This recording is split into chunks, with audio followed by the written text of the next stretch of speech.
تین حکیم بہنیں۔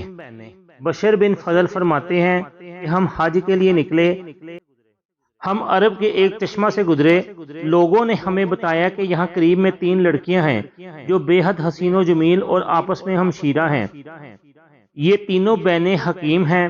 ہم نے پسند کیا کہ ہم ان کی زیارت کریں۔ ہم نے جنگل کی ایک لکڑی سے اپنے ایک ساتھی کی پنڈلی پر ضرب لگائی جس سے وہ زخمی ہو گیا۔ پھر ہم اس ساتھی کو لے کر ان لڑکیوں کے پاس پہنچے۔ ہم نے کہا کہ ہمارے اس ساتھی کو سانپ نے ڈس لیا ہے، کیا کوئی سانپ کے ڈسے ہوئے کا جار پھونک کرنے والا ہے؟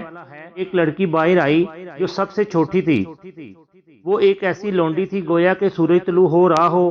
وہ آئی یہاں تک کہ اس زخمی کے پاس کھڑی ہو گئی، اسے غور سے دیکھنے لگی۔ اس لڑکی نے کہا کہ اس کو کسی سانپ نے نہیں کاٹا۔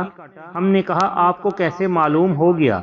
اس لڑکی نے کہا جس چیز سے اس کو یہ خراش لگی ہے اس پر کسی نر سانپ نے پیشاب کر دیا ہوگا۔ اس کی دلیل یہ ہے کہ جب سورج طلوع ہوگا تو اس شخص کی موت واقعہ ہو جائے گی۔ بشر بن فضل فرماتے ہیں کہ جب سورج طلوع ہوا تو ہمارے ساتھی کی موت واقعہ ہو گئی۔ ہم اس واقعہ سے بہت متعجب ہوئے اور ہم واپس آ گئے۔ لائک اور شیئر کر دیں، چینل کو سبسکرائب اور فالو کر دیں۔